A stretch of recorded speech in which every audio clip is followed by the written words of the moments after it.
వైఎస్ఆర్ కుటుంబ సభ్యులకు పాత్రికేయ మిత్రులకు అందరికీ కూడా నా యొక్క నమస్కారాలు తెలియజేస్తున్నా. నిన్నటి దినం గుత్తిలో గౌరవ ఎమ్మెల్యే గారు వారి పార్టీ ఆఫీస్లో కార్యకర్తలతో మీటింగ్ పెట్టుకొని కొన్ని వ్యాఖ్యలు చేయడం జరిగింది. అవి ఏవైతే ఉన్నాయో పూర్తిగా రాజ్యాంగానికి విరుద్ధంగా ప్రతిపక్షాలు కానీ అపోజిషన్ పార్టీ కానీ నామినేషన్ వేయకుండా ఎలక్షన్స్ జరిపిస్తాననడం నిజంగా ఇది పూర్తిగా చట్ట విరుద్ధం. దీన్ని వైఎస్ఆర్ కాంగ్రెస్ పార్టీ తరఫున మేము పూర్తిగా ఖండిస్తున్నాం. నువ్వు ఏదైతే ఒక బాధ్యతాయుతమైనటువంటి రాజ్యాంగబద్ధమైనటువంటి పదవిలో ఉంటూ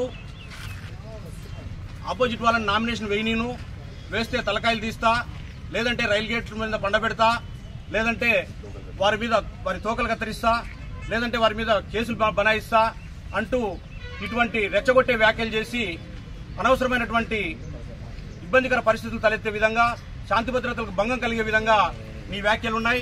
వాటిని ఉపసంహరించుకో, లేదంటే పోలీస్ వ్యవస్థ కానీ లేదంటే రాజ్యాంగ వ్యవస్థలు ఏవైనా ఉన్నా కూడా అవన్నీ కూడా ఇతని మీద చర్యలు తీసుకోవాలని చెప్పేసి మేము డిమాండ్ చేస్తూ ఉన్నాం. నిజంగా గుంతకల్ నియోజకవర్గం ఎప్పటి నుంచో స్వాతంత్రం వచ్చినాటి నుంచి నేటి వరకు ఎందరో ఎమ్మెల్యేలు ఇక్కడ పరిపాలన చేశారు.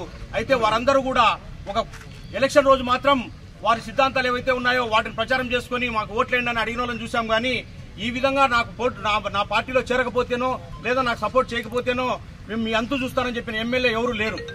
ఇక్కడ ఈ ప్రశాంతంగా ఉన్నటువంటి ఈ గుంతకల్ నియోజకవర్గాన్ని ఎక్కడో నువ్వు వచ్చిన వలస పక్షివి, నువ్వు ఇక్కడొచ్చి మా మధ్యలో చిచ్చు పెట్టి అన్నదమ్ముల మాదిరి ఒక కుటుంబ సభ్యుల మాదిరి ఉన్నటువంటి ఇక్కడ ఉన్నటువంటి బీసీ, ఎస్సీ, ఎస్టీ, మైనారిటీ, బడుగు బలహీన వర్గాల మధ్య నువ్వు చిచ్చు పెట్టి నీ స్వలాభం కోసం, నీ పబ్బం గడుపుకోవడం కోసం మమ్మల్ని అందరినీ కూడా ఇబ్బందులకు గురి చేయొద్దు, మా మధ్యలో విద్వేషాలు రగల్చొద్దు, విద్వేషంతో మమ్మల్ని అందరినీ రెచ్చగొట్టి మా బీసీ కుటుంబాల్ని, ఎస్సీ కుటుంబాల్ని, ఎస్టీ కుటుంబాల్ని నాశనం చేయొద్దు అని చెప్పేసి నీకు హితవు చెప్తున్నా. దయచేసి గుర్తుపెట్టుకో, నువ్వు నామినేషన్ లేనివి అని చెప్పావు. ఈ రోజు చెప్తున్నా, మేము ఖచ్చితంగా గుంతకల్ నియోజకవర్గం మొత్తంగా అన్ని ఎంపీటీసీలకు కానీ, జెడ్పీటీసీలకు కానీ, కౌన్సిలర్లకు కానీ, సర్పంచులకు కానీ ప్రతి చోట వైఎస్ఆర్ కాంగ్రెస్ పార్టీ అభ్యర్థులు పోటీ చేస్తారు. మెజారిటీ స్థానాలు ఖచ్చితంగా మేము గెలుస్తాం.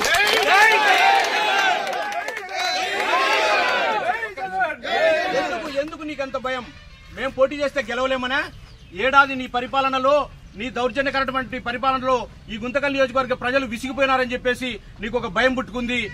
మేము పోటీ చేస్తే మీ అభ్యర్థులు గెలవలేరనే భయం నీకు పుట్టుకుంది కాబట్టి మమ్మల్ని నామినేషన్ వేయలేవని చెప్తున్నావు. ఒకటి గుర్తుపెట్టుకో, లాస్ట్కి ఏమంటున్నావు? మా పార్టీకి సంబంధించిన వాళ్ళందరినీ కూడా నీ పార్టీలో చేరితే ఓకే, లేదంటే లేదంటున్నావు. అంటే నీ పార్టీలో పోటీ చేయడానికి, నీ నాయకత్వంలో పోటీ చేయడానికి కనీసం నీ పార్టీలో అభ్యర్థులు నీ కరువైనారనేది దీన్ని బట్టి మాకు అర్థమవుతుంది. అందుకే మా పార్టీ వాళ్ళని ఆహ్వానించి మా పార్టీ వాళ్ళని తీసుకొని పోటీ చేయాలనే ఆలోచనలో ఉన్నావు. ఎందుకో నీ నాయకత్వం మీద, నీ కార్యకర్తలకే, నీ పార్టీ వాళ్ళకి ఇంత వ్యతిరేకత వచ్చిందనేది ఒకసారి తెలుసుకొని సుపరిపాలన అందించే ప్రయత్నం చేయి. గుంతకల్ నియోజకవర్గాన్ని అభివృద్ధి చేసే ప్రయత్నం చేయి. గుంతకల్ నియోజకవర్గానికి సంక్షేమ పథకాలు తీసుకొచ్చే ప్రయత్నం చేయి. దాన్ని మేమంతా హర్షిస్తాం, స్వాగతిస్తాం. అంతేగాని నువ్వేదో చేస్తాం, నువ్వేదో పొడుస్తామంటే మాత్రం ఎవ్వరూ భయపడడానికి ఇక్కడ ఎవ్వరు లేరు. మేము కూడా అన్నిటికీ సిద్ధం. ఒకటే గుర్తుపెట్టుకోవాలా, ఏది ఏమైనప్పటికీ చర్యకి ప్రతి చర్య అనేది ఖచ్చితంగా ఉండే తీరుతుంది. ఎప్పటికీ కూడా ఇది గుర్తుంచుకోవాలా. మరొకసారి కూడా నేను ఈ గుంతకల్ నియోజకవర్గ తెలుగుదేశం వాళ్ళందరికీ కూడా ఒక చిన్న విజ్ఞప్తి చేస్తున్నా. దయచేసి ఇంతవరకు ఇన్ని సంవత్సరాలు మనమందరం కూడా కలిసిమెలిసే ఉన్నాం. ఎవరి పార్టీకి వాళ్ళు ఓటేసుకున్నాం, ఎవరి నాయకునికి వాళ్ళు జై కొట్టుకున్నాం. అంతేగాని ఎప్పుడు మనం గొడవ పడింది లేదు, మనం కొట్టుకున్నది లేదు. దయచేసి ఇతను వలస పక్షి, అక్కడెక్కడో దొబ్బేస్తే ఇక్కడికి వచ్చాడు. మళ్ళా ఈ 5 సంవత్సరాలు ఇక్కడ పబ్బం గడుపుకొని ఇక్కడ సీట్ రాకపోతే ఇంకో చోటుకి వెళ్ళిపోతాడు. అప్పుడు ఇబ్బంది పడేది ఇతని ద్వారా. ఇతని మాటలు నమ్మి మీరు ఇబ్బంది పడతారు.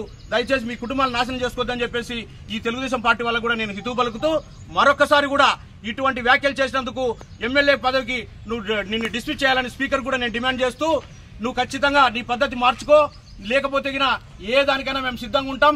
నీ చర్య ప్రతి దానికి మాది ప్రతిచర్య ఉంటుంది. కాదు కూడదంటే గంగమ్మ జాతరే.